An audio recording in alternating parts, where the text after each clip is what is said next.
Alô, meus queridos amigos e irmãos, boa noite. Estamos aqui em nosso canal para mais uma entrevista.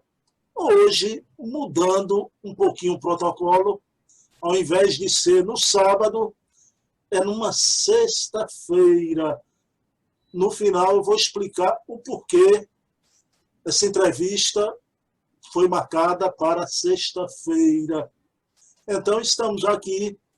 Semana passada entrevistamos a querida Ana Maria Miranda, filha do querido escritor Hermínio Corrêa de Miranda, e hoje estamos numa fase feminina das nossas entrevistas. Já. Então, entrevistamos uma fila de marmanjos, né? E ainda bem apareceu o lado feminil aqui conosco, e hoje uma alegria imensa, uma satisfação, um contentamento no meu coração. Estou recebendo uma querida amiga, agora mais que uma amiga, uma grande parceira minha, da nossa Casa dos Humildes, a Casa Espírita que fazemos parte, trabalhamos. Então, uma alegria imensa estar aqui com Valéria Pessoa.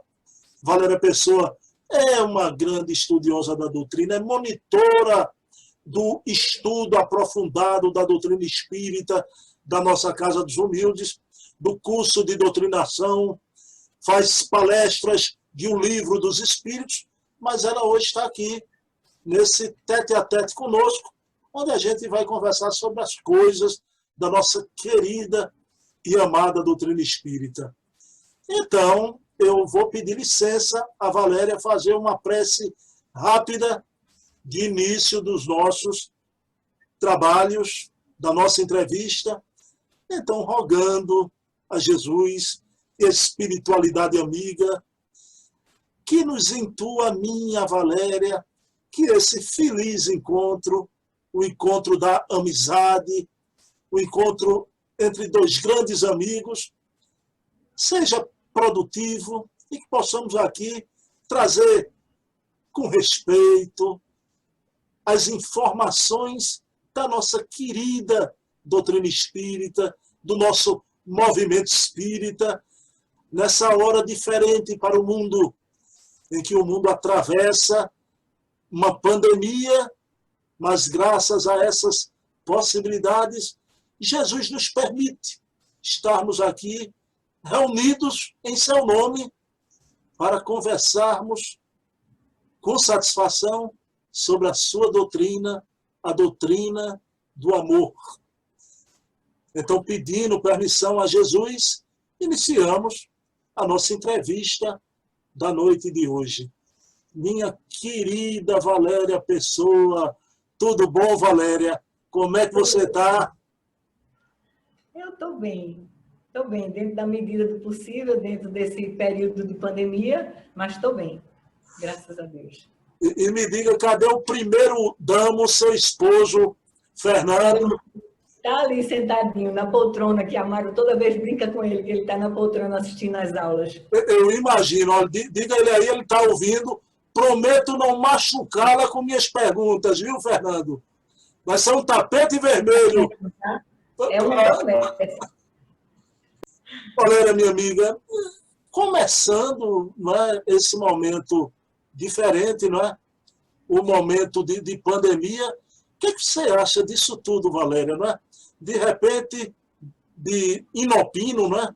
De forma abrupta, aparece esse vírus e as nossas casas espíritas fechadas, não é? E a mensagem vindo pelos telhados, pelos recursos virtuais, né? O que você acha desse momento novo da divulgação espírita? E nós também das casas espíritas, não é?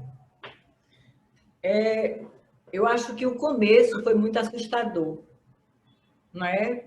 Quando a gente soube de repente que era para se recolher em casa, a gente ainda não tinha uma noção de como seria e os recursos que a gente já possuía né? Mas muitos de nós não usávamos ainda, né? Então foi muito assustador de início. Até como iam ficar os trabalhos, né? Porque se todo mundo ia ficar em casa, a gente precisava trabalhar. Quem tinha os seus empregos que podiam fazer de forma virtual, fazendo home office, eu acho que o primeiro impacto ele foi muito assustador e ele testou muito o nosso equilíbrio emocional, né? Tanto que a gente viu algumas pessoas, você sabe da minha área, né, profissional, então eu como psicóloga clínica vi algumas pessoas que normalmente são muito equilibradas ficarem com muito medo, o que era muito natural, né? Mas, por outro lado, Bruno, eu fico pensando, o que eu falei sobre a história da gente não saber os recursos que a gente tinha. Eu fiquei brincando, porque acho que na segunda semana já de reclusão em casa, sobretudo com o estímulo que o Luiz Jorge nos deu, nós começamos já a pensar nas possibilidades, a gente já começou a conversar sobre as possibilidades, do que é que a gente podia fazer para levar a casa espírita, né, e trazer a casa espírita para os nossos lares, levar a casa espírita para os lares das pessoas, fazendo com que as pessoas não se sentissem tão sozinhas e tão desamparadas, não é? Porque a gente sabia o que fazer na casa espírita para receber as pessoas, mas como a gente podia fazer para levar a casa espírita para as pessoas, para continuar dando a informação importante, confortadora, consoladora, porque era muito difícil inicialmente, né? E aí a gente começou a treinar o uso das ferramentas. A maioria de nós não nasceu na era da informática, né? Somos todos passadinhos dos 30. Então, a gente via assim, como era difícil fazer os testes, testar, usar as ferramentas novas. Só que em um mês, a gente já estava bem à frente, fazendo os estudos de forma virtual.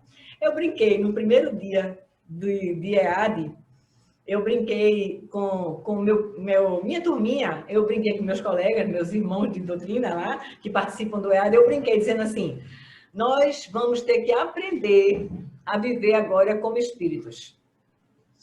Porque isso é um treino para a gente começar a entender que muita coisa que a gente sabia, porque a gente aprendeu na casa espírita como fazer o tratamento, agora a gente está passando por testes desse tipo. As pessoas ligam, não está havendo o tratamento, não está havendo.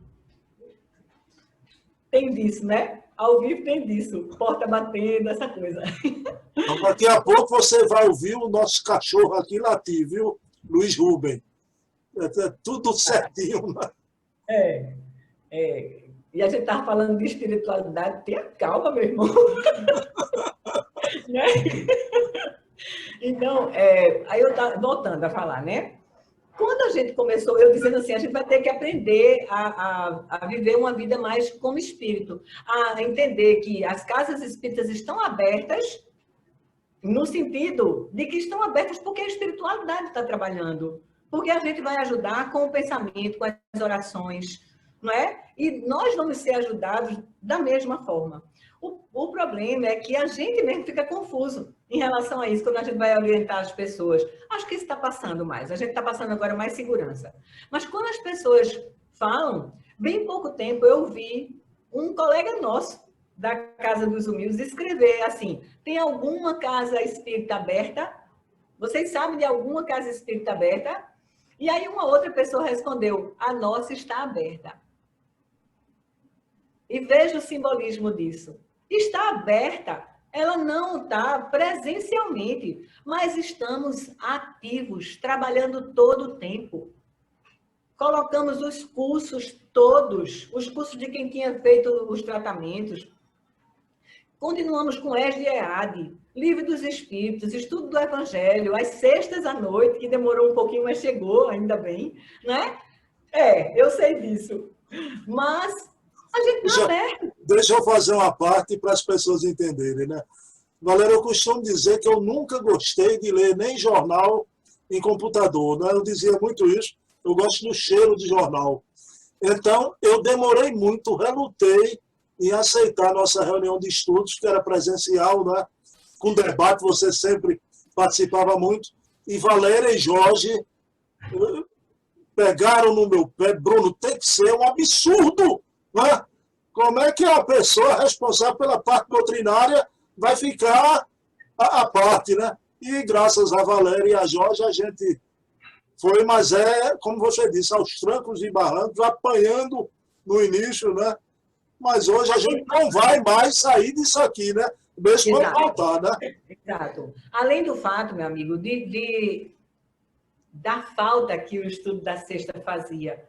Porque sempre foi um grupo presencial muito bom.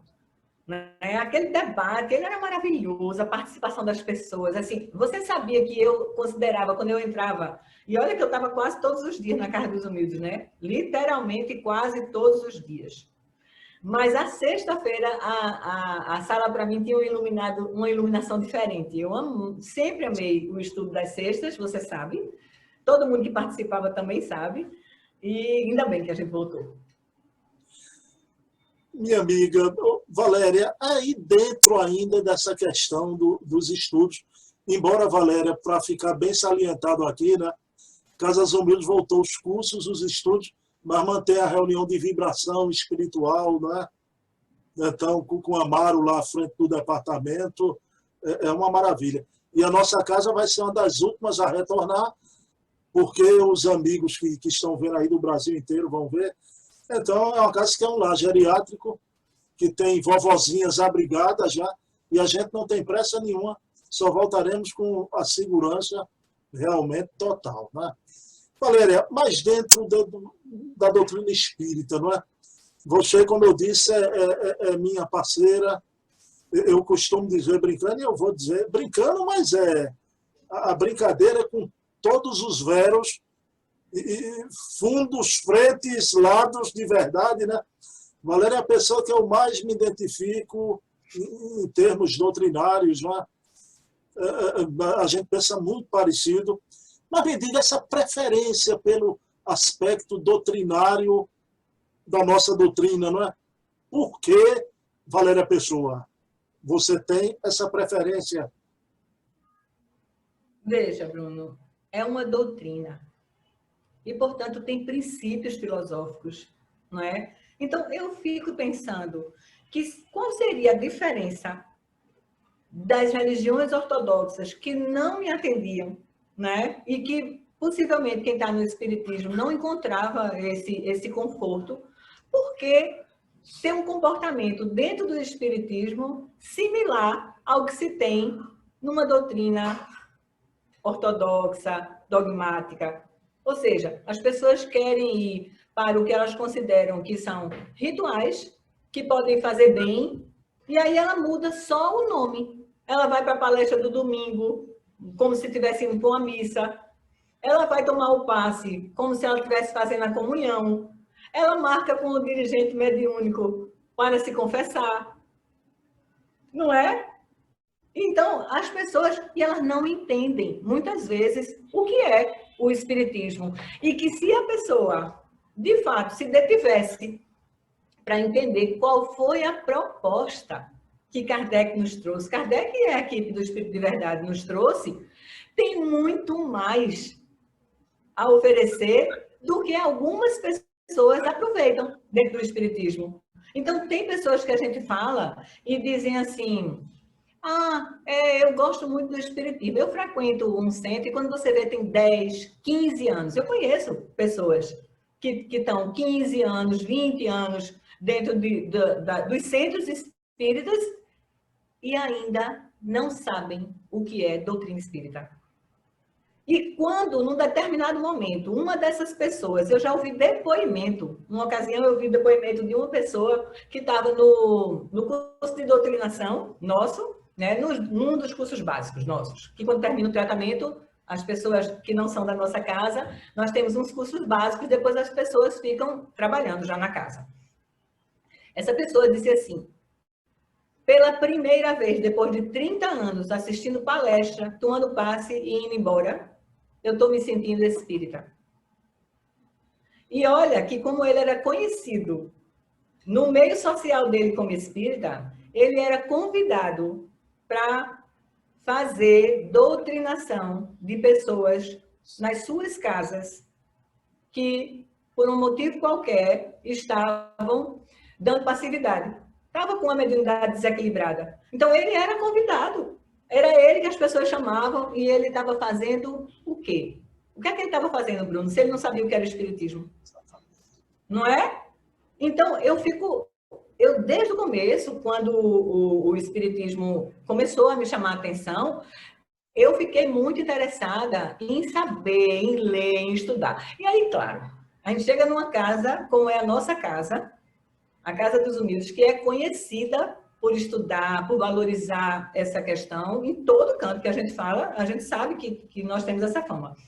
E aí, quando eu começo a frequentar, né, já quase 10 anos, eu começo a frequentar a Casa dos Humildes, começa a fazer os cursos e a gente já começa a ter uma conversa. Mas eu queria lembrar você que, inicialmente, a sua amizade foi com o Fernando, com meu marido. Né? Eu achava tão engraçado, porque quando eu chegava, eu dizia assim, oi, Bruno, aí você fazia, cadê Fernando? Aí eu fazia, eu achava que você não sabia nem meu nome. E aí é muito engraçado, o Fernando também ria disso. Agora, Aí, Valéria, a minha amizade com o Fernando, desde o GAN, naquela manhã de estudo, não é? Exatamente, exatamente. Que foi por conta disso que a gente foi para a Casa dos Humildes, né? E aí também, no primeiro dia que a gente chegou, a gente foi atendido por Amário, e aí realmente também confortou muito meu coração. E eu disse, eu estou na casa que eu quero ficar. E aí o que acontece é que depois, e Fernando falava para você, minha mulher gosta muito de estudar, você vai gostar de conversar com ela. Né? E hoje, como a gente conversa, Jesus, Nossa Senhora. E é muito boa essa amizade. Não, Valéria, você, eu com 10 anos já, entenda como eu vou fazer essa colocação. Mas Valéria foi a pessoa que eu conheço, Valéria, que mais aprendeu a doutrina, que eu acho que no menor espaço de tempo que eu conheça, deve existir mais, né? Mas que eu conheço, que mais leu doutrina espírita num curto espaço de tempo lá atrás, já são 10 anos já. E isso aí, veja bem, você se sentiu estimulada, mas eu também me estimulei muito, né? Então, você não sabe, eu digo brincando entre aspas, que essa palavra a gente tem que usar, ela muito bem aspiada, né? Eu digo brincando aos amigos, né? Rinaldo, a gente tem um amigo que Rinaldo costuma dizer brincando, Bruno Tavares, você criou um monstro, Bruno Tavares, Valéria Pessoa. Mas o monstro é porque ela é formidável nos debates, né? Ele fica, né, admirado com Valéria, mas eu digo para Rinaldo, para os amigos, eu digo, Valéria é o meu orgulho a essa altura da caminhada espírita, né? E você, e hoje, Valéria, você realmente tem um perfeito entendimento, agora sem pieguismo, e sempre de uma forma muito fraternal, amiga. Isso é importante, não é só o intelectualismo, né? A doutrina vem só para a cabeça, a doutrina tem que umedecer o coração, né? E tudo a ver, você, até a tua área profissional, né? Psicologia, espiritismo, né? Essa aliança foi perfeita. E você sabia que eu tinha dificuldade de juntar? De juntar. No começo, muita dificuldade. Sabe, isso me angustiava, porque a psicologia é muito materialista, né? Não fazia a junção de jeito nenhum. E, de repente, eu disse para mim mesma, calma, talvez seja porque você não estudou o suficiente de espiritismo, porque um dia vai se encontrar e não deu outra. Pelo amor de Deus, como é que pode? Estudo da alma sem alma. Eu me lembro certa feita, a gente no estudo do EAD, você disse, Bruno, eu acho esses estudos do EAD muito complicado, muito, eu digo, Valéria, eu tenho inteligência mediana, eu não sou nenhum gênio, né? Se eu entendo perfeitamente, você também leia para ver se entende, né? E Valéria foi ler realmente, e a leitura, ela já tinha um gosto de ler, não é? Minha amiga, mas veja bem, o momento que estamos vivendo Valéria, é um momento admiravelmente novo. E você sabe, uma série de pesquisas estão surgindo, e não foi por acaso que eu escolhi para entrevistar você. O meu plano de tela aqui, viu, com a Torre Eiffel ali atrás, lembrando a França, que a gente está num momento novo, a história do Espiritismo sendo reescrita, né, em várias pesquisas. A gente tem a sensação, às vezes até, de que voltamos a Paris dos idos de 1857, 58, 59, né? Por aí vai.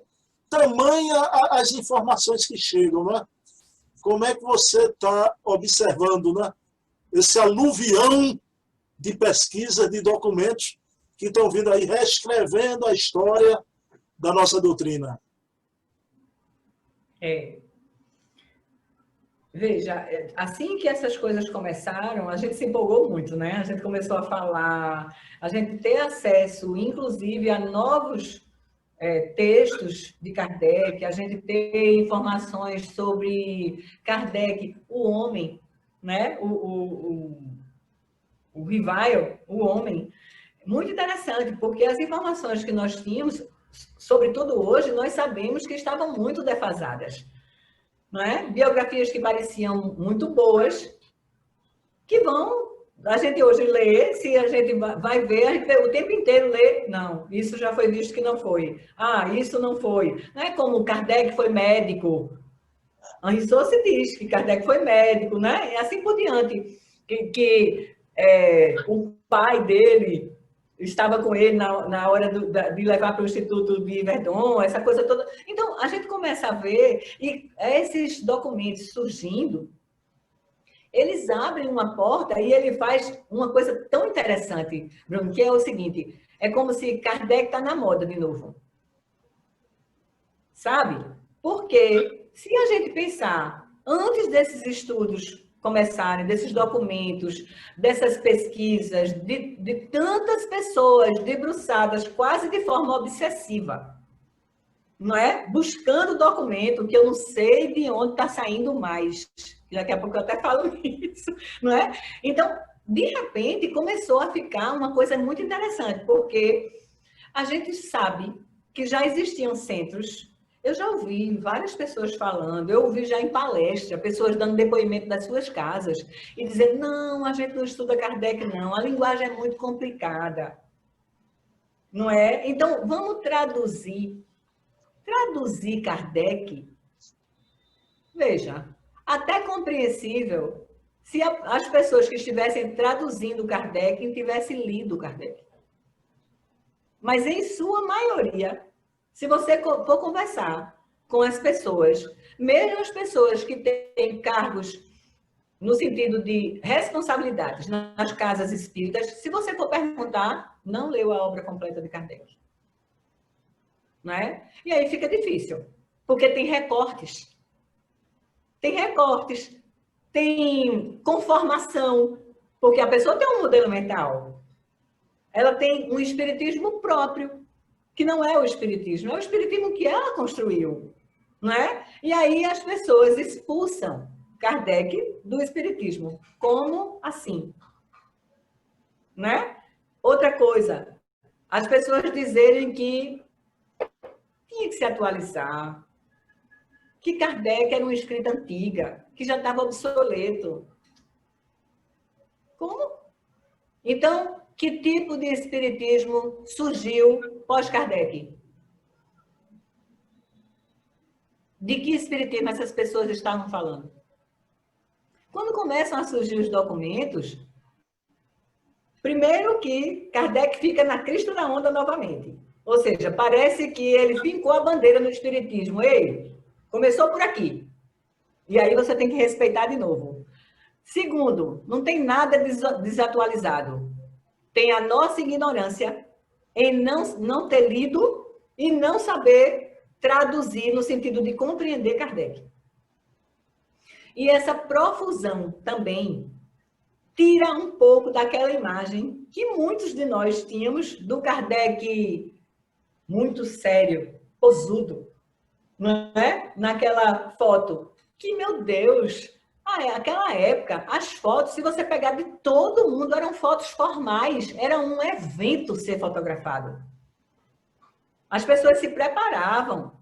Todo mundo que for olhar em álbum de fotografia de sua família vai ver fotos de família onde as pessoas estão muito arrumadas, posicionadas, em pé, sentado, com a mão numa mesa. Presta atenção, se a maioria de nós, se for olhar nas fotos, eu tive um bisavô que foi assim uma pessoa muito versátil. Então, ele era, além de ter sido enfermeiro, mas ele foi cirurgião, né? Ele não era médico, mas ele foi cirurgião e ele era louco por arte, ele era fotógrafo também profissional. E eu tenho fotos da minha família, da época da minha avó, do meu bisavô, que são fotos onde todo mundo está muito chique, muito arrumado, e eles estão em casa. Porque aqueles registros, não é como hoje, hoje foto é banal. A gente tira 500 fotos para ter uma. Não é? A gente deleta. Se não prestar, deleta tudo. Por isso que a gente tira no evento 500 fotos. E aí as pessoas traduziam aquela figura carrancuda, sisuda, como se Kardec fosse o cientista no sentido de pejorativo. O distante. Né? E aí, de repente, a gente começa a ler um Kardec humano, um Kardec que fala de forma carinhosa com a mulher, não é? Que comenta com amigos, um Kardec que, quando ouve que uma pessoa está passando dificuldade, chora e é caridoso. Uma série de coisas que eu acho que maravilhoso isso. Agora, a gente tem que ter muito cuidado também com essas questões dos documentos e ter muito equilíbrio diante disso. Não é? Não ter um comportamento assim de escolher lado. Tomar partido, se posicionar, não é? Vamos ficar expectantes, esperar, tudo chegando. Tá? Até porque eu acho que a gente quer acreditar que todo mundo tem boa intenção e todo mundo quer o mesmo objetivo. Não é? Me incomodo algumas vezes com a forma como algumas vezes os documentos chegam e aparecem, às vezes uma coisa assim meio desconfortável, como uma coisa meio de disputa, tudo, mas, enfim, eu quero sempre crer que todo mundo quer trazer informações para todos, que são importantes, e aí volto a dizer a história dos documentos aparecendo. Toda hora tem documento brotando, como se a espiritualidade tivesse guardado e tivesse dito assim, agora é a hora. Aí tome documento saindo, né? De tudo que é lugar, tem lote de documento de Kardec. Que bom, porque eu acho que a gente estava muito triste achando que tinha sido queimado, como a gente sabe, aquele auto de fé de Barcelona lá que foi feito, né, pelo pessoal que herdou a sociedade de estudos parisienses. Também o nazismo. A gente estava muito desesperançoso. Não imaginava que tinha tanta coisa ainda de Kardec. Que bom, que bom. Valéria, concordo. Olha, eu achei você com inspiração nesse momento, intuição maravilhosa. Valéria, essa semana mesmo eu fiz uma publicaçãozinha rápida, né? E eu perguntei qual movimento tem pesquisadores de uma categoria de Paulo Henrique de Figueiredo, Wilson Garcia, César Perry de Carvalho, Charles Kempf, Adair Ribeiro, Carlos Sete Bastos, Cosme Massi. Agora, claro que eu não sou cego, eu não sou doido, a gente vê que há uns posicionamentos ou outros que não há concordância, e a gente fica orando que aquilo não se torne uma beligerância, não é? Um espírito de seita, e vou dizer mais aqui, não é? E quando eu digo isso, cito todos eles, não é fazer média, que a gente já está tudo de uma certa idade, não precisamos mais fazer média para ser um ninguém. É dizer para eles, olha, a gente está aqui bebendo, satisfeito, alegre, feliz, Não estraguem tudo isso com coisa menor, né? Com coisa, os dois lados, né? Então, eu vou dizer, eu compraria um carro velho de todos eles, já. Valéria, aí você falou da figura humana de Kardec já, né? Muito feliz, mas aí, com esses estudos, e você tem participado até de outros estudos, né? Grupos de estudo. Valéria, uma coisa, você fala a obra de Kardec, mas eu sei que você tem uma predileção muito feliz, né? Valéria, me diga a urgência e a importância do movimento espírita estudar a Revista Espírita de Allan Kardec. Então, precisamos nos debruçar sobre esse manancial. Não é não, Valéria? Claro. Bruno, é interessante como a gente, normalmente, quando fala numa pessoa curiosa, a gente fala como se fosse um defeito. Ai, fulano é curioso. No entanto, é necessário a gente ser curioso como uma questão motivadora para a gente buscar conhecimento. Então, toda pessoa que gosta de ler, ela é curiosa, não é? Então, ela vai querer buscar, ela vai querer conhecimento, ela vai querer detalhes, vai querer saber como é. E, assim, uma das coisas mais prazerosas de você... É claro que eu comecei pelas obras fundamentais, né? E depois fui para a Revista Espírita. E quando você vai para a Revista Espírita, você vê pelo ano, pelo mês, você vai fazendo as associações. Como Kardec estava nessa época. Ah, esse pensamento deu origem a isso. Você vai vendo passo a passo, vai vendo ele, inclusive, ampliando conhecimentos, ele soltando alguma hipótese que ainda vai ser confirmada ou negada. As informações dos outros centros, das pessoas que colaboravam, que mandavam as cartas, os casos, as conversas com os espíritos.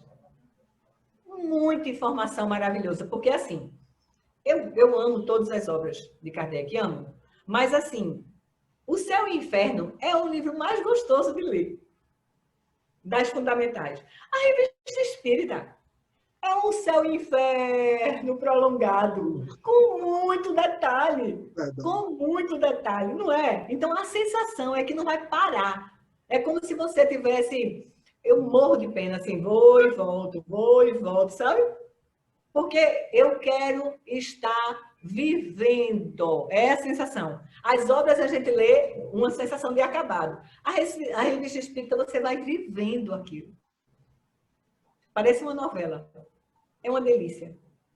Eu acho que as pessoas...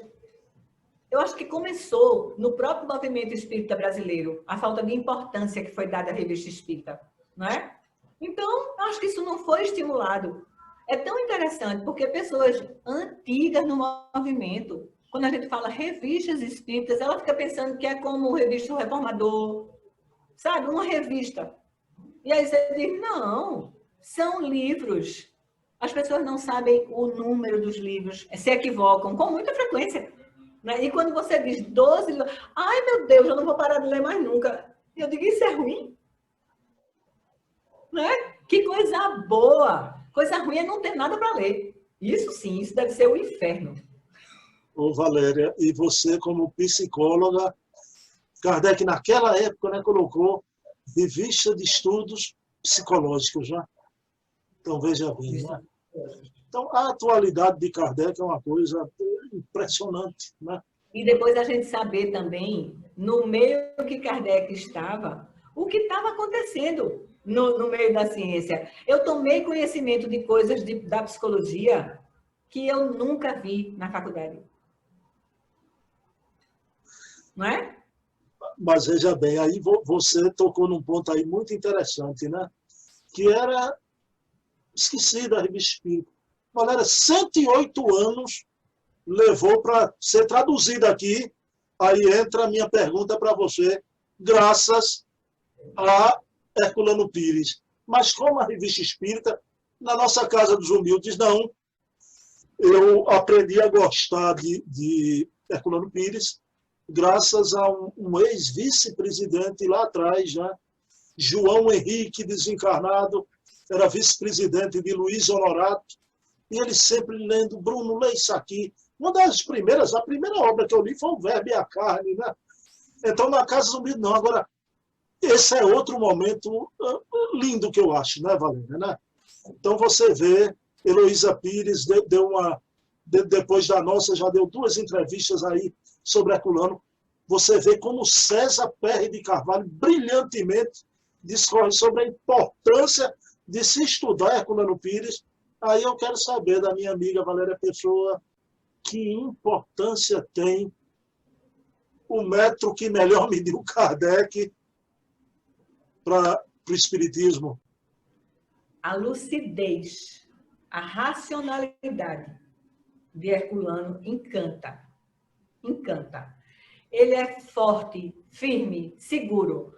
Ele é tão interessante, porque assim, ele lembra muito o que a gente pensa de Paulo de Tarso, como Paulo de Tarso agia, né? Eu acho que Herculano Pires tem essa forma de ser, essa coisa assim, e sem ser grosseiro, sem ser agressivo, mas ele é firme, ele é firme. Bom, se as pessoas estavam querendo tradução de Kardec, tradução no sentido de decodificação, né? Como é o caso do metro que melhor mediu Kardec, essas pessoas deviam ter lido mais Herculano Pires. Mas também Herculano Pires não é muito lido, infelizmente, não é? E assim, a obra de Herculano Pires, ela vem do começo mostrando que o espiritismo ainda é desconhecido, ainda é desconhecido, não é? Tem uma forma também filosófica, porque ele era poeta, de falar, né? Tem uma narrativa. É interessante, eu leio os livros grifando.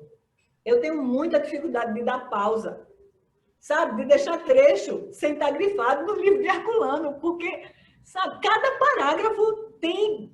Não posso, aí eu saio grifando, tem hora que eu olho e disse assim, meu Deus do céu, é melhor apagar tudo, porque se o livro está todo grifado, né? Mas, assim, é muito importante, Bruno.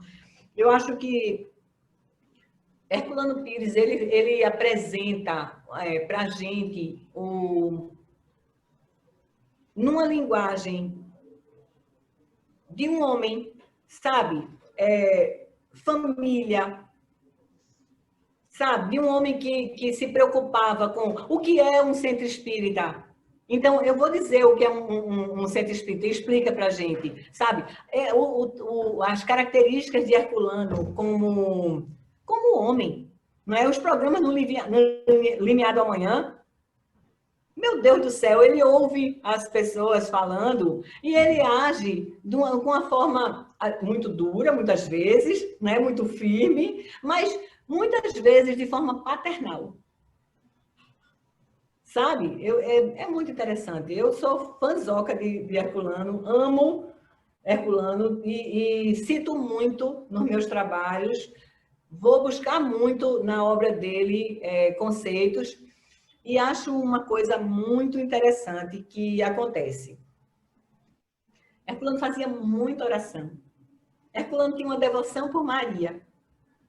Todos os dias Herculano fazia prece para Maria. Né? Herculano não era médium. Ele escreveu tudo pela prontidão do espírito dele. Assim como a gente vê também na obra de Hermínio Miranda, né? Que foi falada de forma tão linda por Ana Maria, a filha dele. Então, a gente pode ver que enquanto a gente tem obras maravilhosas, né? Psicografadas, claro, óbvio, mas a gente tem Herculano, Hermínio Miranda, a gente tem Leon Denis, que não foram obras psicografadas, mas que foram espíritos que já vieram com essa prontidão, com essa maturidade, que estavam sendo apresentados ao espiritismo, mas que já eram espíritas no mundo espiritual. E aí essas pessoas nos apresentam esse espiritismo, não é? De uma forma tão racional, tão poética, tão linda que encanta.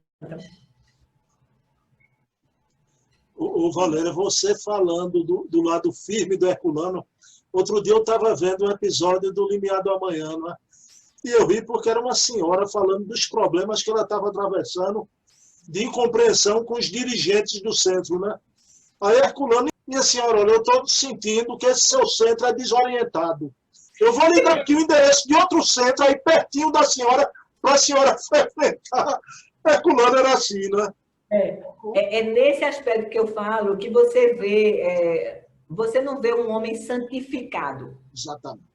Você sabe, você vê um homem de uma elevação, sabe, lê a história da vida dele, né? O que ele passou também, as intrigas, as coisas todas, o equilíbrio que ele tinha, mesmo com essa firmeza, às vezes ele calava também, né? Mas o que eu falo é assim, muitas vezes ele fala com a pessoa como um homem comum. Não é um homem comum, é uma pessoa que está dando um conselho. E aí você vê isso. Essa questão, quando a gente lê a biografia de Herculano, a família imensa que ele agregou ao redor dele, meu Deus. Não é? Uma pessoa que vivia com dificuldades financeiras, que eu acho, aliás, Bruno, eu acho não, todo mundo sabe disso, a gente olhando na história desses homens, todos eles precisaram ter bem pouco recurso financeiro para não desperdiçar tempo, para não se distrair. Não é? A gente vê isso em todos eles. A gente vê isso em Herculano Pires, em Leão Denis, como vivia em penúria. Bezerra. Né? De não ter dinheiro para comprar. Bezerra, né? Chico. Né? Então, assim, eles não tiveram essas distrações. E focado, trabalhando incansavelmente, quase sem dormir, pela paixão da vida dele, que foi o espiritismo. Muito lindo. O Valéria, você citando isso, até Kardec, no momento de dificuldade, ele pergunta ao Espírito de Verdade, né? Linda essa passagem. Você não me ajuda, né? Aí o Espírito de Verdade responde: não te ajudar seria não te amar. Né? Aí você vê, né? 2 dias atrás, eu publiquei um artigo de Jerônimo Mendonça, o gigante deitado, né? Então, nessa época de pandemia, todos nós, o dinheiro diminuiu um pouquinho, né? A gente está vendo aí uma quebradeira, mas quando você vê uma vida como a de Jerônimo, você tem que ressignificar aquilo que chamamos de nossas dificuldades, né? Nossas dificuldades. Um homem que vivia sorrindo sem mexer nada da cabeça para baixo, né? E foi um professor, lecionou, né? E começou a ter os membros se atrofiando, né? Então a gente... Dores horríveis. O paroxismo, você deu os exemplos, todos eles passaram por dificuldade, né? E eu pergunto, Valéria, quem tem a vida fácil hoje em dia estaria um trabalho de idealismo como a doutrina espírita? Então, veja bem, né?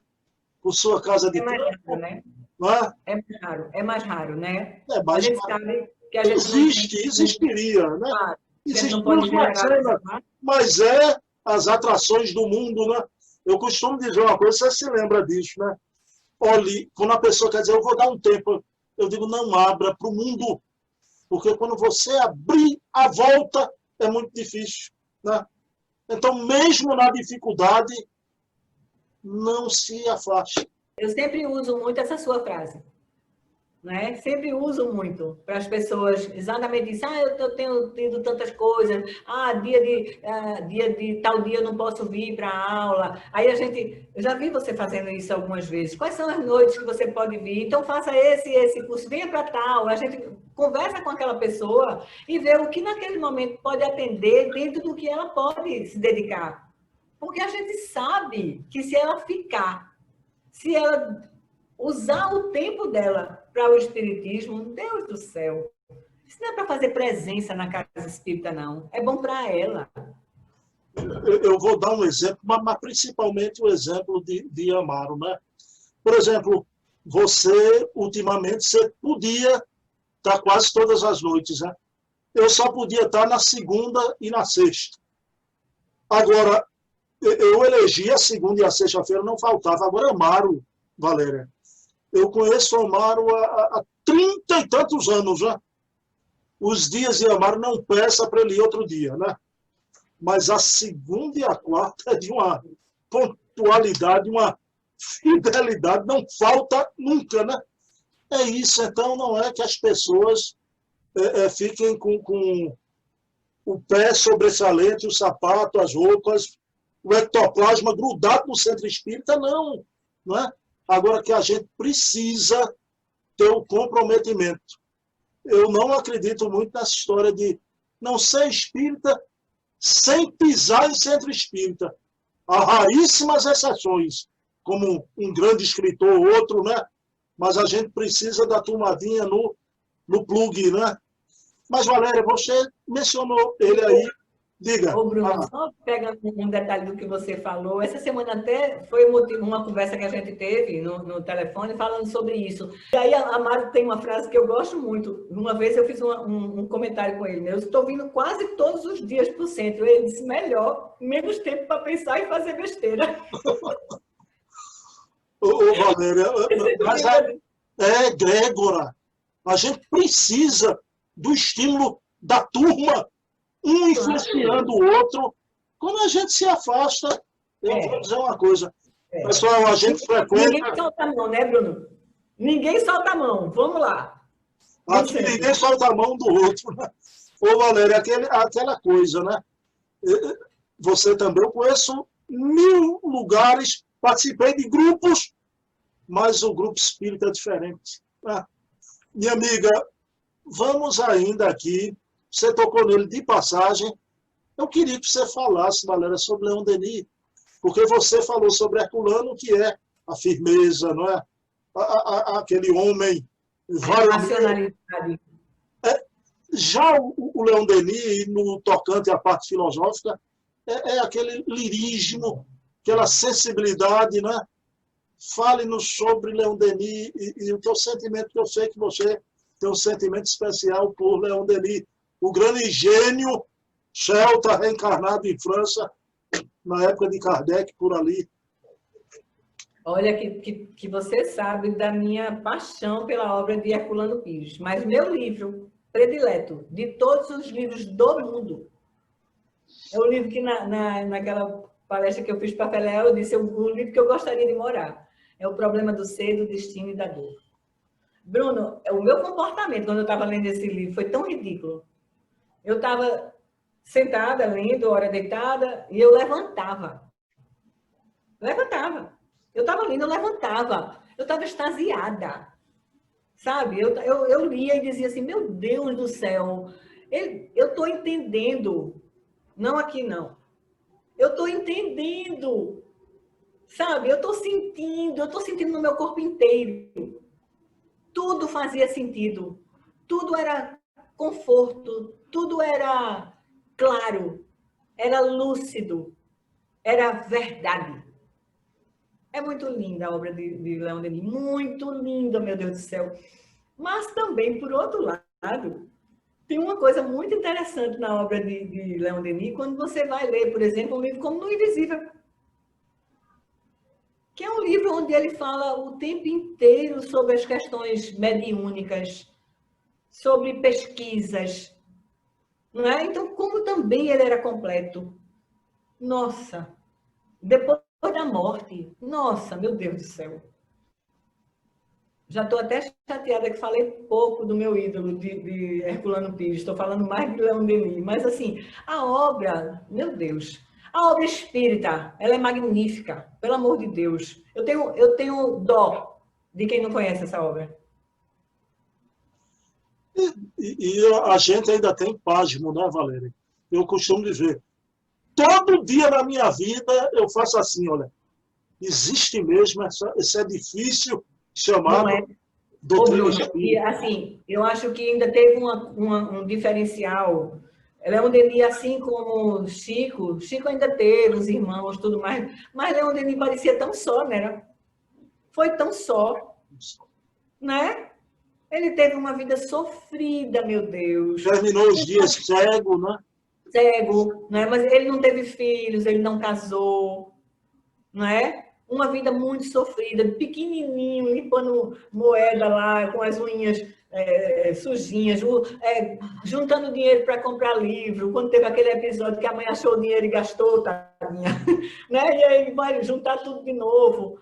E o tanto de viagem que ele fazia, quando a gente está lendo a biografia dele, de Gaston Luce, né? A gente vê como ele fazia viagens muito sacrificadas, muito. De muitas vezes dormir em lugar que não era nem hotel, não era nem pensão, não era nada, era, sei lá, um espaço lá com outras pessoas. Difícil demais. E tão focado. E é para isso, é para não tirar o foco. Mas só espíritos grandiosos aguentam isso. Bom, eu vou guardar os outros grandes vultos, viu? A gente podia falar de Delane, mas para outra entrevista, para outra. Já ficamos aqui atentos a isso. Pode haver até outra entrevista mais na frente. Valéria, a gente está no momento, agora o outro lado da moeda, né?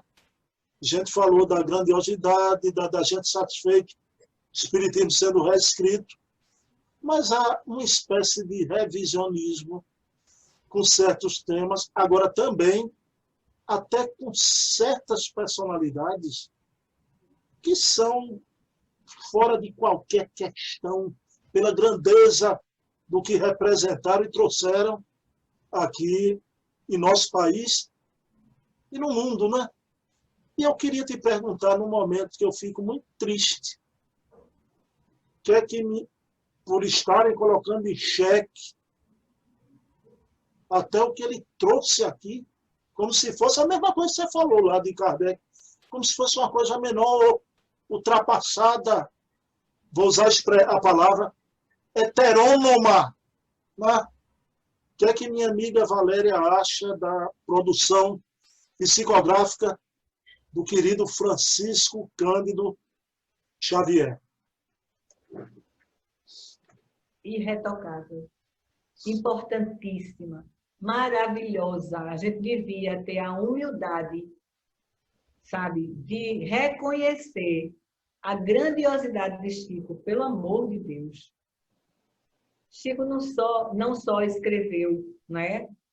Foi utilizado como médium de diversos espíritos, mas Chico foi exemplo de vida.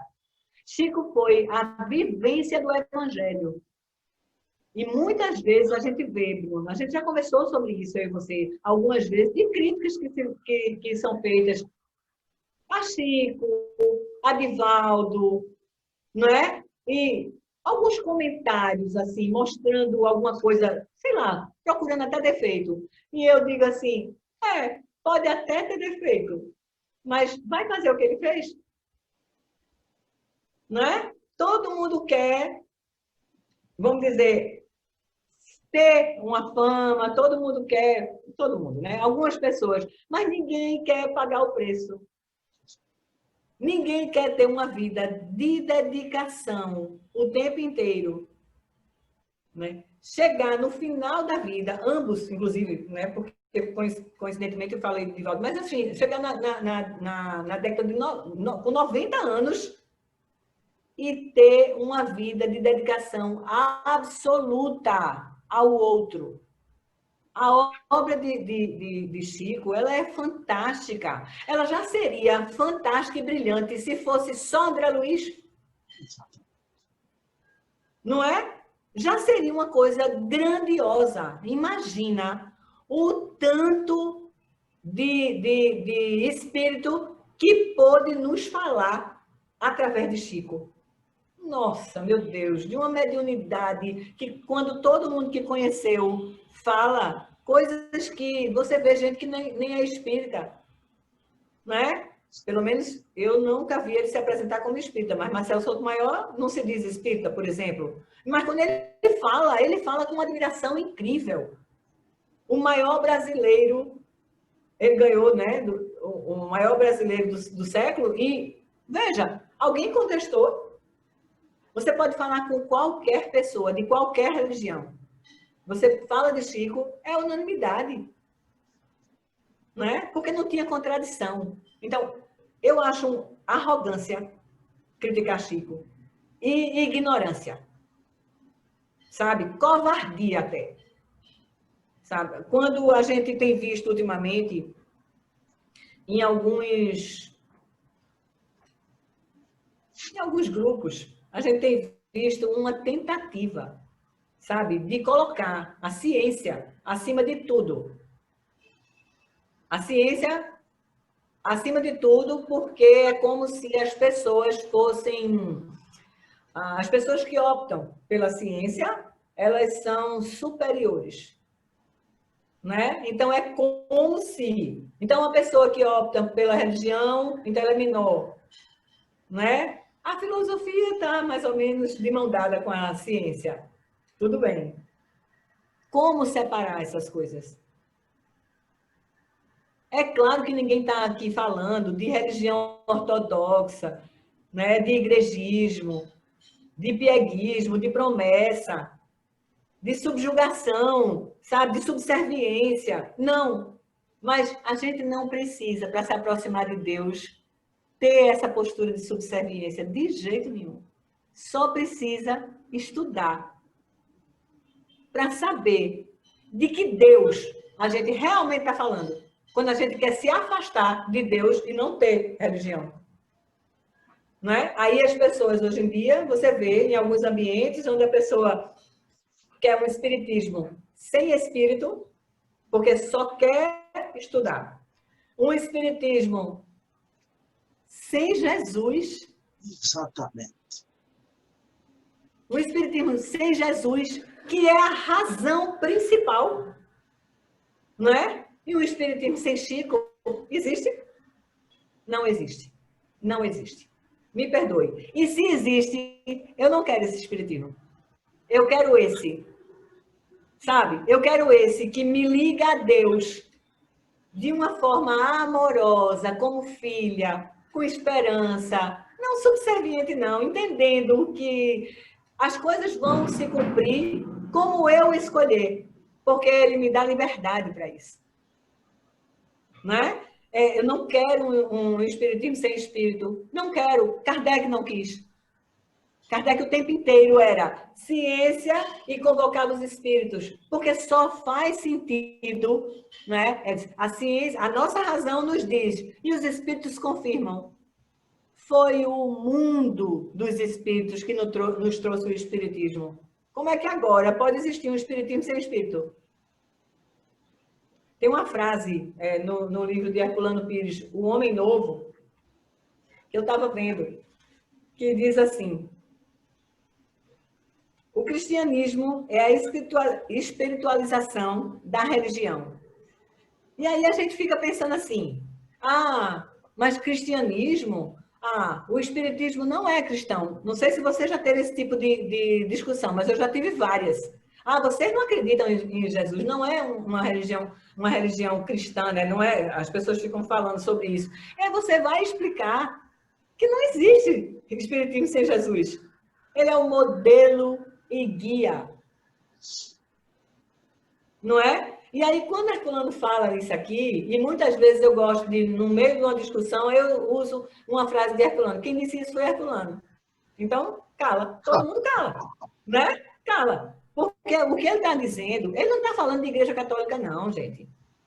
Ele está falando de um cristianismo que os homens construíram alguma coisa e terminaram estragando o espiritismo. A gente tem que ter esse cuidado com o espiritismo também, para que nós não possamos construir alguma coisa que descaracterize o espiritismo.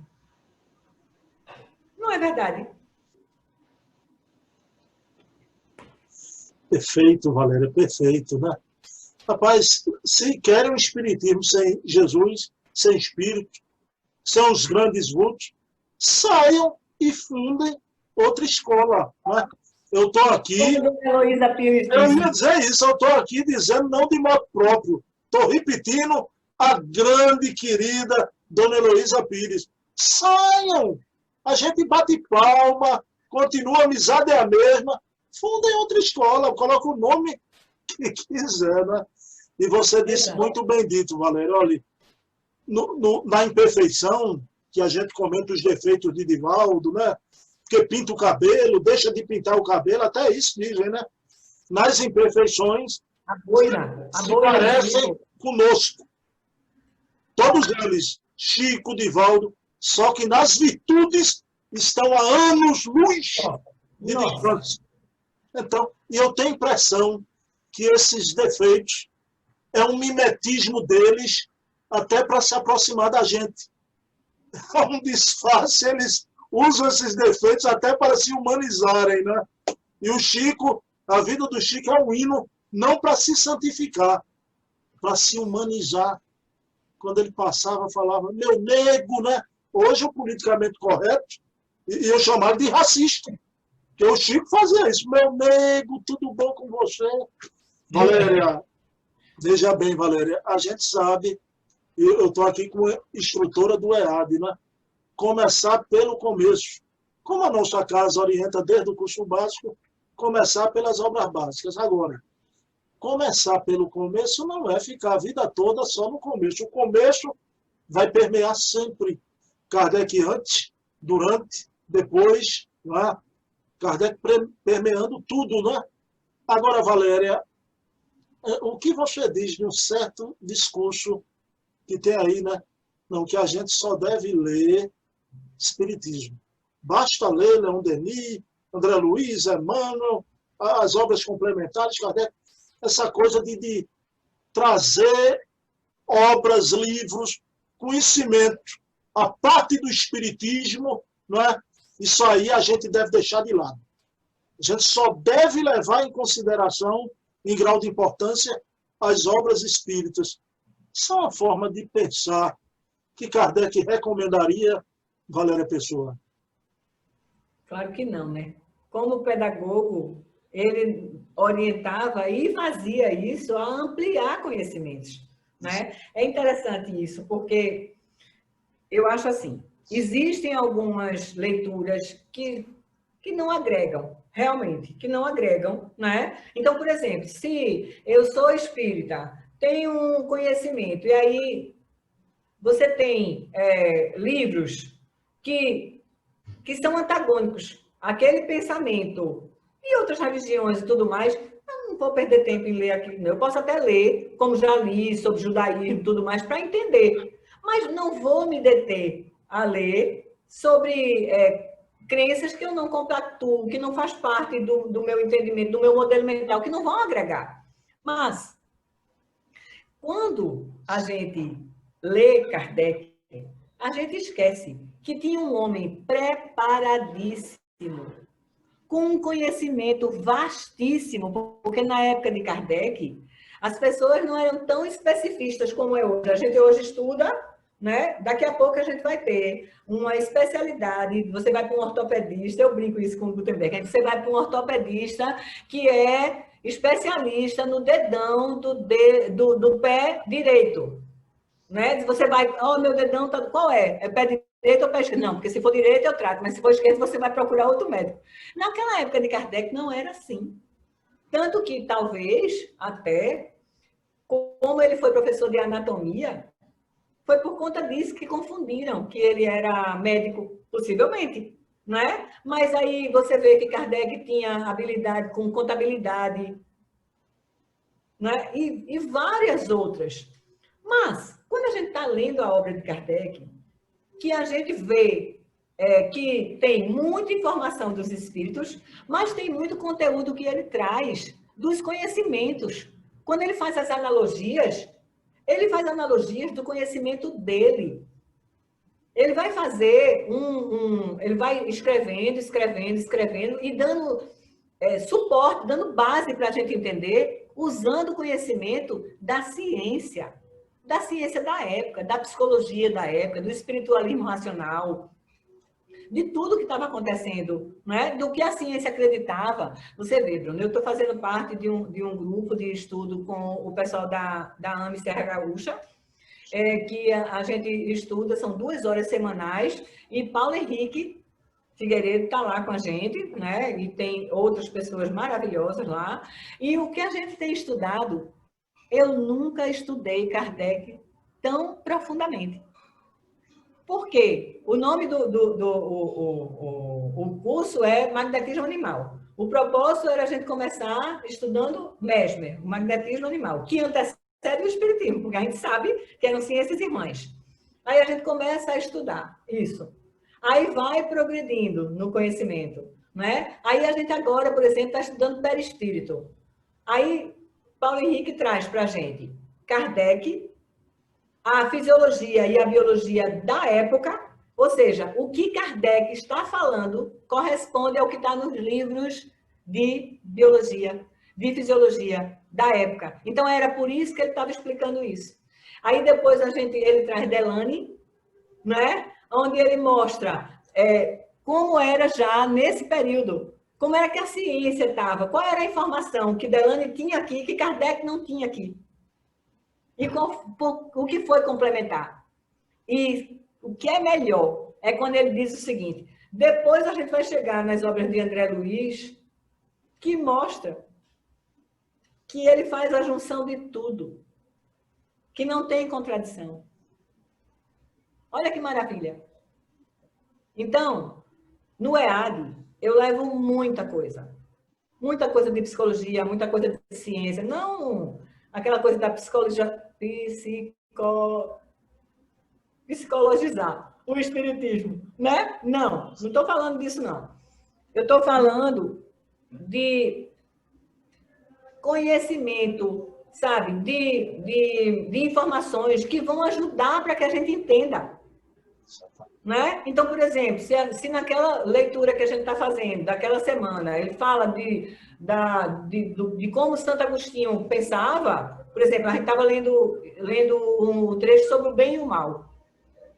Aí trago a Gênese, né? Trago o Herculano Pires, mas trago também Aristóteles, né?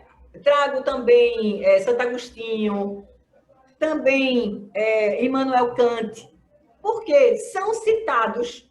E se a gente for ver mesmo, são citados, mas a maioria de nós não teve acesso a isso. Não leu. E se leu faz muito tempo, não lembra, porque se um dia estudou filosofia. Então, só citado numa apostila, eu sempre digo, a gente não pode estudar estudo aprofundado da doutrina espírita sem buscar tudo que faz parte, porque Kardec não fez isso. Não fez isso. Kardec trazia informação do conhecimento da época.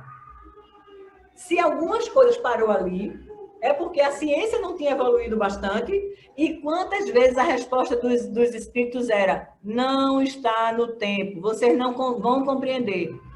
E tanta coisa começa a fazer sentido agora, mas que Kardec não desdisse. Os espíritos não se equivocaram.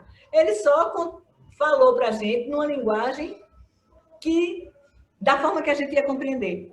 Senão, não ia. Conhecimento que a gente não absorve, não é conhecimento. Né? Se eu passo uma informação e ela não adianta de nada para você, ela é inútil.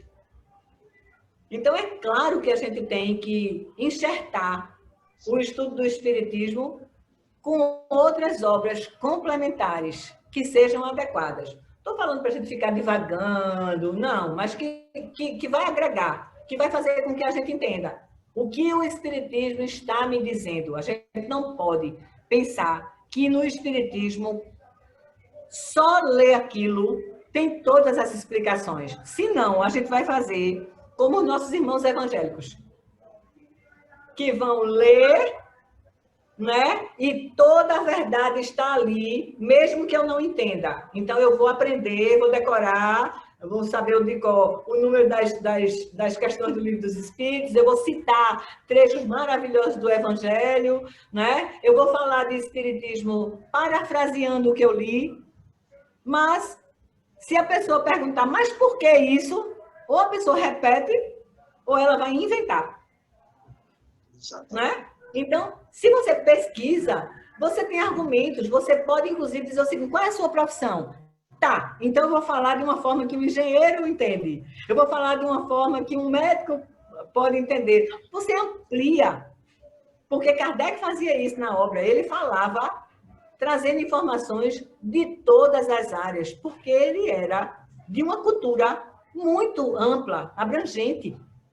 Né? Não foi à toa que ele foi participante da equipe, né? Como autor também. Ele não foi um mero copiador de informação de espírito, não. Ele participou, porque o brilhantismo nas questões, nas perguntas e nos complementos que ele dá são maravilhosos. Né? É maravilhoso o brilhantismo que ele tem. E isso é tão verdade que ele dizia, né? Que a fé raciocinada é aquela que encara a razão face a face em todas as épocas da humanidade, se defrontando com o Espiritismo toca em todos os ramos do conhecimento, né, Valéria? Impressionante. Eu lembrei, sabe de quê, Bruno? Eu lembrei daquela cena, que eu não sei bem onde foi, mas já li algumas vezes, já vi em algumas palestras, dos médicos que foram confrontar Chico Xavier, dizendo que André Luiz estava errado. Não é? E aí ele diz assim, é? Aquela humildade dele, né? Tá. Eu vou perguntar a André Luiz. Aí pergunta, aí vira, André Luiz está dizendo que ele está certo. Depois vocês vão saber. E depois... E souberam, mais à frente souberam. E tudo vai se confirmando. Tudo vai se confirmando. Então, a gente se arvora, né? A gente dá as opiniões de forma muito rápida, sem embasamento, né? E, assim, eu li na Revista Espírita de 1859 um trecho de Voltaire, né? Ele falando exatamente isso, de como ele se arrependia de ter tomado algumas posições, né? Um texto que ele escreveu criticando a igreja, só que ele faz uma crítica a Joana d'Arc e tudo mais, e ele disse que aquilo foi orgulho puro, que ele se arrepende de ter feito, né? E depois Kardec pede a ele para ele fazer uma dissertação do tema que ele quiser, e ele diz, está certo, eu venho outro dia e vou fazer. A dissertação dele foi uma dissertação fazendo uma reverência a Jesus, não é? Que lamentando as críticas, que não podia ter feito isso para aquela personalidade, que foi aquele modelo. E ele se arrepende muito de ter feito isso. E hoje em dia, Valéria, tem o espírita feito Twitter, né? O Twitter só permite o limite de tantos caracteres. Então, tem espírita hoje por aí cheio de chavão, de clichê. Quando você quer se aprofundar, você vê que não tem substância, né? Agora, insistem em estar nas tribunas, né? Insistem, né? Minha amiga Valéria, aí veja bem, estamos chegando no momento derradeiro, né? O movimento espírita hoje, digamos assim, Valéria, eu vou escolher um termo, passa por um momento confuso, né? As grandes instituições que antes os equívocos não vinham à luz do dia, hoje esses equívocos já aparecem, né? A gente está vendo uma série de coisas, questões das adulterações, de obras de médios, de tudo, né? Certas lideranças do passado sendo questionadas, umas justamente, outras injustamente. Então, esse período confuso, que, digamos assim, parece que o movimento espírita, como o mundo, não ficará pedra sobre pedra, não é? Mas eu queria saber de você, Valéria, o que é que você antevê desse momento confuso? A gente está atravessando uma névoa. O que é que você vê do espiritismo? Eu pergunto, como movimento de homens, secundado pelos espíritos, mas um movimento de ideias de homens, com isso que a gente está vendo agora, essa fase confusa. Há esperança, devemos ter esperança, minha querida Valéria Pessoa. Bruno, o espiritismo é a doutrina da esperança. A gente não pode pensar diferente, né? A gente tem que entender que muitas vezes essas coisas que a gente não entende, que a gente fica até confuso e com medo, como se fosse, ai, e agora, como é que vai ser? Vão implodir o movimento, né? Poxa, tanta coisa está acontecendo, tanta coisa, as obras, as pessoas até com receio de ler as obras, porque estão adulteradas e tudo mais. Então, eu vi uma pessoa dizer o seguinte, ai, meu Deus, eu vou ter que ler tudo de novo. Né? Então, passa por isso também. Mas, assim, eu acho, Bruno, que esse tipo de coisa sempre aconteceu. Sempre aconteceu. Sempre tem essas ondas, sabe? Porque, assim, quando novas informações chegam, elas abalam o alicerce de qualquer lugar, porque tem uma estrutura rígida se formando. Aí chegam novas informações, você não sabe o que pensar, vou para aqui, acredito em quem, né? Para que lado eu olho? E assim, eu acho que nesses momentos a gente tem que olhar para cima e para frente, sabe? E não ficar presa ao que está se quebrando, ao que está ruindo. Porque, veja, algumas coisas de fato que estão se quebrando e ruindo nem mereciam ficar. Não faziam parte do espiritismo. E essa é uma forma, é um expurgo, digamos assim. Cai fora, sabe? E hoje, algumas verdades, elas vão ser muito esclarecedoras, também decepcionantes. Porque às vezes a gente não gosta, né? Eu era feliz e não sabia. Quando a gente se depara com verdades novas, que são decepcionantes, que desiludem. Mas veja, é diante dessas verdades que a gente cresce. E a gente não pode escolher ficar na infância espiritual para sempre. Não pode.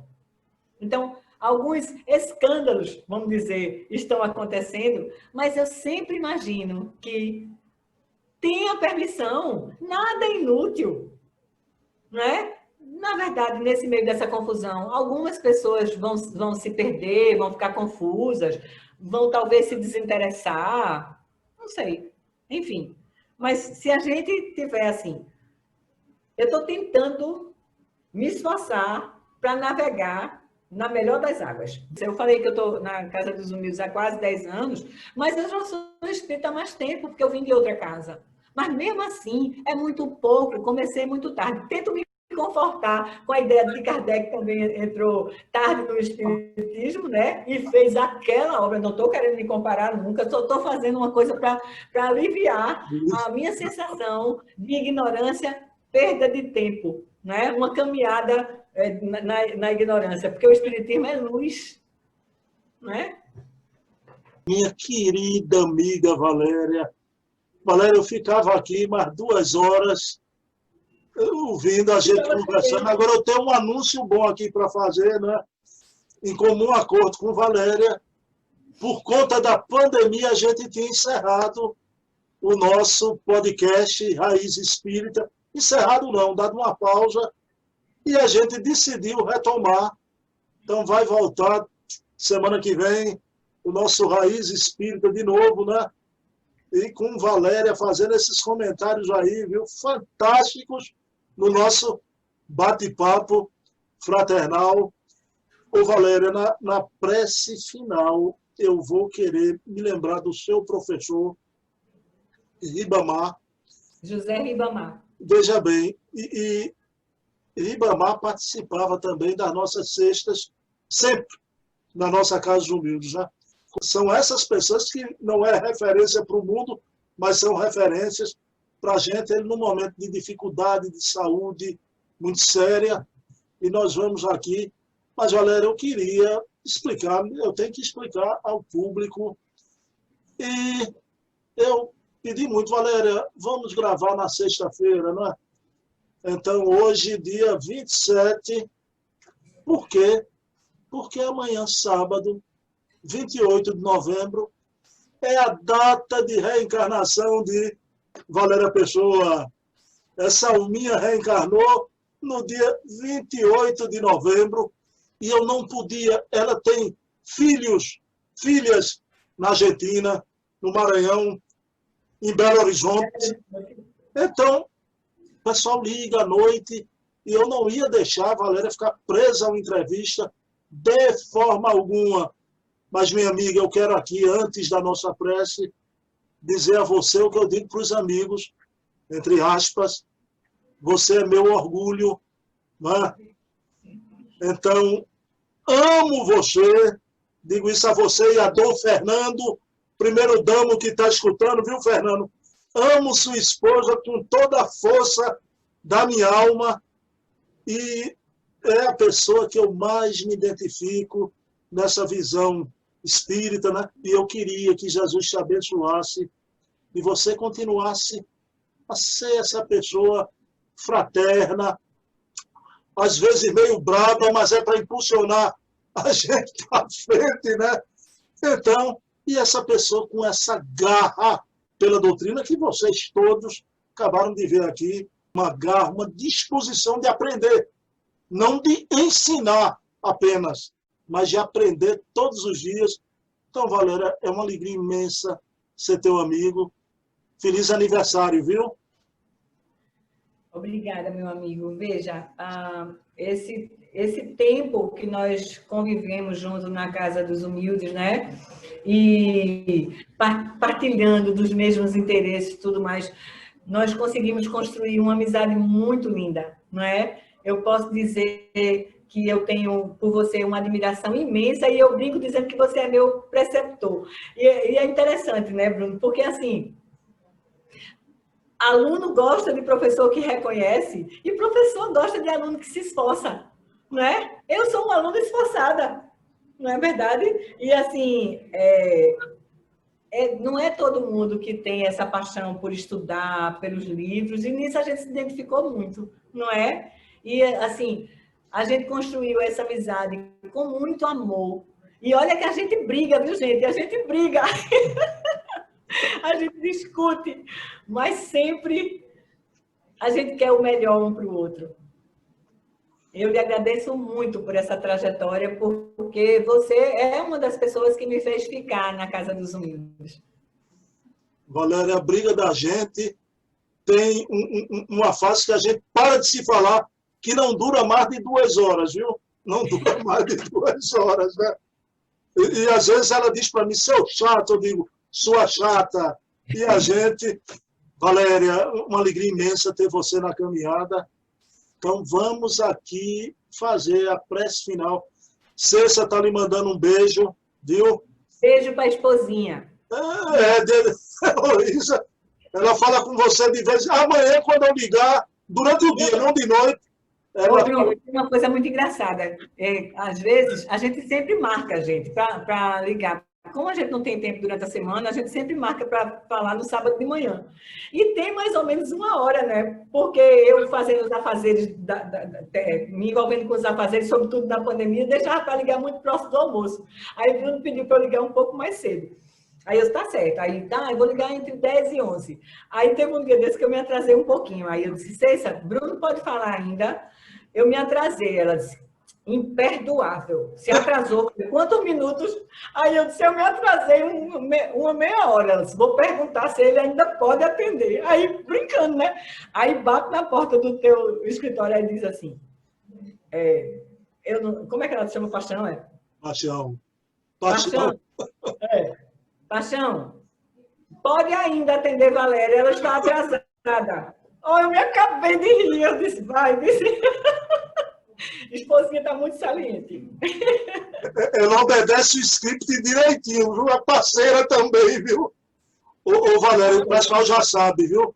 Dia de sábado de manhã, não liguem para mim, que a audiência é todo sábado de manhã com Valéria Pessoa, viu? Não liguem que eu não atendo. Se o telefone estiver ocupado, já sabem, né? Pessoal, então vamos encerrar, Valéria, elevando o pensamento a Deus. Pedimos aqui nesse momento que o Dr. Bezerra de Menezes e a equipe espiritual saibam levar o nosso querido irmão José Ribamar um guento, um bálsamo, que ele se fortifique para enfrentar esse momento de internação, esse momento hospitalar, esse momento de dificuldade grave de sua saúde, mas que ele obtenha forças, como ele ama a Casa dos Humildes, e como ele sempre através da nossa irmã Valéria, se religa à espiritualidade amiga da nossa querida Casa dos Humildes. Mas pedimos também que a espiritualidade amiga abençoe a vida da nossa querida Valéria, que ela continue nessa caminhada iluminada com dignidade, com autenticidade, com amor, e que possamos juntos, todos nós no nosso grupo, da nossa casa espírita, junto com outros irmãos de várias casas espíritas desse rincão chamado Brasil, levando o consolo e o apoio a tantos irmãos, e também recebendo o consolo e o apoio do alto, porque o Espiritismo é como o luar que veio iluminar a noite de nossas vidas, na expressão do querido Leon Denis. Então, agradecidos a Jesus, encerramos a entrevista da noite de hoje. Paz e bem, que Jesus amanheça em nossos corações. Um beijo na alma de todos. Ô, Bruno, eu queria dizer só mais uma coisa. Eu queria dizer que você também, eu sei, mas eu estou morta de saudade de vocês. Mas como sou espírita, eu estou viva de saudade de vocês. O abraço é virtual, viu? O abraço é virtual. Ô, Valéria, você não tinha outro mês para nascer, não, Valéria? Porque eu nasci dia 9 de novembro e você escolhe o mesmo mês. Era falta de mês. Deixa de ser possessivo. O mês é nosso. Oxi. Até nisso. Mas pelo menos o zodíaco é diferente, viu? Ela é um pouquinho mais na frente e um pouquinho mais atrás. Eu sou lá do frente, mais evoluída. Não vou discutir. Não, porque se eu discutir com você, é o mesmo signo de Seixa. Ser feliz. Amanhã eu vou combinar com você, eu vou passar na portaria. Você deixa ali na guarita o bolinho, viu? O bolinho que você vai fazer. Vou pegar meu pedaço de bolo amanhã, viu? Nem o contrário, não. Um bolo pegando. Trazer bolo para mim. Meu presente é que eu fui muito condescendente nessa entrevista. Foi tapete vermelho. Estou brincando, olha, o presente do aniversário foi nosso, né? Valéria, um beijo, viu? Ser feliz. Ser feliz.